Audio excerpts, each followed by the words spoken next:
हरे कृष्णा। फाल्गुन मास की पावन कथा श्रृंखला में आप सभी भक्तों का स्वागत है, आपके अपने आध्यात्मिक परिवार आस्था, श्रद्धा और भक्ति में। चलिए आज की दिव्य कथा आरंभ करते हैं। पिछली कड़ी में हमने सुना था कि भगवान शिव हिमालय पर्वत पर गहन तपस्या में लीन थे। देवताओं के आग्रह पर हिमवान अपनी पुत्री गिरिजा के साथ उनके दर्शन हेतु पहुंचे। हिमवान ने निवेदन किया कि वे प्रतिदिन भगवान के दर्शन करना चाहते हैं, परंतु शिवजी ने कहा, यदि प्रतिदिन आना है तो इस कन्या को घर पर ही रहने दें, अकेले आइए। यह सुनकर देवी पार्वती मौन न रहीं।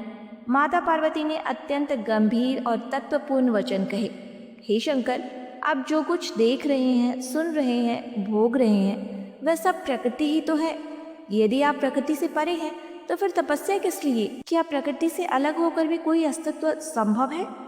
देवी के इन गूढ़ वचनों को सुनकर शिवजी प्रसन्न हो गए। उन्होंने कहा, हे साधुभाषिनी पार्वती, तुम प्रतिदिन मेरी सेवा कर सकती हो।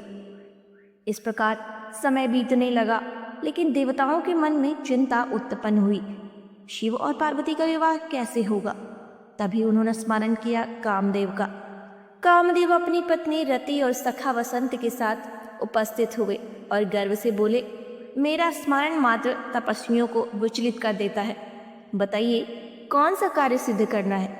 देवराज इंद्र ने निवेदन किया, हे मदन, भगवान शंकर को पार्वती के प्रति आकर्षित करो ताकि देवताओं का कार्य सिद्ध हो। कामदेव हिमालय पहुंचे। अप्सराएं, पुष्पित वृक्ष, कोकिल की मधुर ध्वनि, चारों ओर असमय वसंत छा गया। उन्होंने सम्मोहन बाण चढ़ाया और तपस्या में लीन शिवजी की ओर संधान किया। उसी समय गिरिराज नंदिनी पार्वती पूजन हेतु आई। उन्होंने धतूरा, पुष्पों की माला शिवजी को अर्पित की। जैसे ही कामदेव का बाण लगा, शिवजी ने नेत्र खोले और क्षण भर को पार्वती की ओर देख मोहित हो उठे, परंतु अगले ही क्षण उन्हें अपनी स्थिति का स्मरण हुआ। उन्होंने क्रोध से तीसरा नेत्र खोला और उसी अग्नि ज्वाला में कामदेव भस्म हो गए।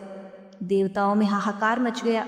सभी ने प्रार्थना की, हे महादेव, कामदेव निर्दोष है, देव कार्य सिद्धि उन्हें भेजा गया था, कृपा कर जीवन दान दें। परंतु शिवजी बोले, काम ही दुख का मूल है। मैंने जगत को काम और क्रोध से मुक्त किया है। तभी मुनियों ने निवेदन किया, हे देवेश, सृष्टि का आधार ही काम है। निष्काम तो केवल आप ही हैं, पर जगत की गति काम से ही चलती है। मुनियों की स्तुति सुनकर भगवान अदृश्य हो गए। कामदेव भस्म हो चुके थे। देवता चिंतित थे और माता पार्वती का हृदय, उनकी उस समय की अवस्था क्या हुई, ये हम जानेंगे इस पावन कथा श्रृंखला की अगली कड़ी में। कल प्रातः पुनः अवश्य पधारिएगा अपने ही आध्यात्मिक परिवार आस्था, श्रद्धा और भक्ति पर। हरे कृष्ण।